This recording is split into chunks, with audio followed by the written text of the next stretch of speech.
To many, Dragon is regarded as the best type of all time. I personally think that is bull. So today, we're going to go through each generation to see if these dragons are really overrated. But if you close your eyes,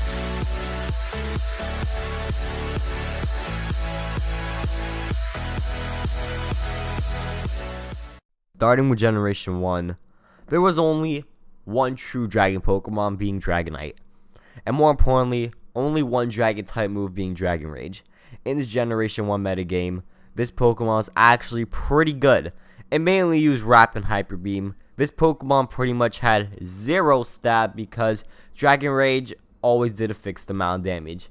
But this Pokemon had good move pool coverage, so for Generation 1, the Dragon typing was not that bad. In Generation 2, there were only two real Dragon types. Dragonite, whose job was to just hit everything as hard as it can, and Kingdra, who had good stats but iffy move pool. Both Pokemon really had no Dragon Stab, and both were walled by Pokemon such as Umbreon and Raikou. In short, the Dragon type in this generation was just mediocre. Generation 3. In this gen, we got some brand new Dragon types, like Altaria and Salamence, and of course, the lovable Flygon. This was definitely the generation where the dominance of the Dragon type started.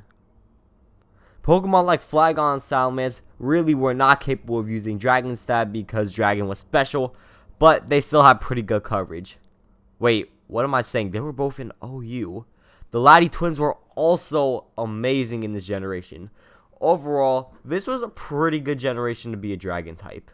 Generation 4 was a generation where Dragon types really started to take over. The leader of this takeover was without a doubt Garchomp. Even though it was in Uber's Dear Lord Helix, this Pokemon was strong. Seriously, if this Pokemon hit the field, beware, cause it will kill you. Also, dragons did start to take over because of the special and physical split, meaning that Pokemon like Salamence and Dragonite could finally put their monstrous physical attacks to use. Last but not least, Dragon Dance was introduced. This made them so powerful, and along with their wide move pools and resistances, that they were pretty much at the top of the metagame. The only true counter was pretty much a bulky steel type and Weavile. Granted, they did not set up a Dragon Dance already. Generation 5. Remember when I said the Dragon types started to take over? Well, in this gen, they took over the metagame. In this metagame, Garchomp was legal, so that meant you were over. Also, Haxorus existed with Dragon Dance and that monstrous base 147 attack stat. It could obliterate everything. Dragonite also had the broken ability known as Multiscale, actually allowing it to take 1 or 2 ice type attacks. But these Pokemon were just broken, but the king of these Pokemon was Hydreigon. This Pokemon was in Ubers, I believe, but overall, because of Dragon type's coverage, they really had no real counters. They just pretty much destroyed everything in their path. Generation 6. This is where the Dragon type dynasty started to decline. In this generation, there were only a few legit Dragon types. Also, in this generation, they introduced a whole new type to nerf Dragon. While the Dragon type did not get nerfed to hell like Talonflame, they still were kind of viable. Fairy made it that Dragon had one more weakness, and Dragon type moves had no effect on it.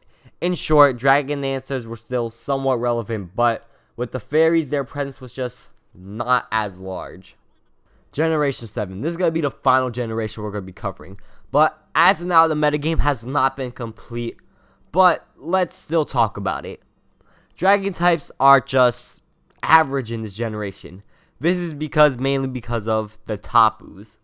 It is either they can outspeed you and kill you, for example, Lele and Coco, or they can just take a hit and kill you like Bulu and Feeny.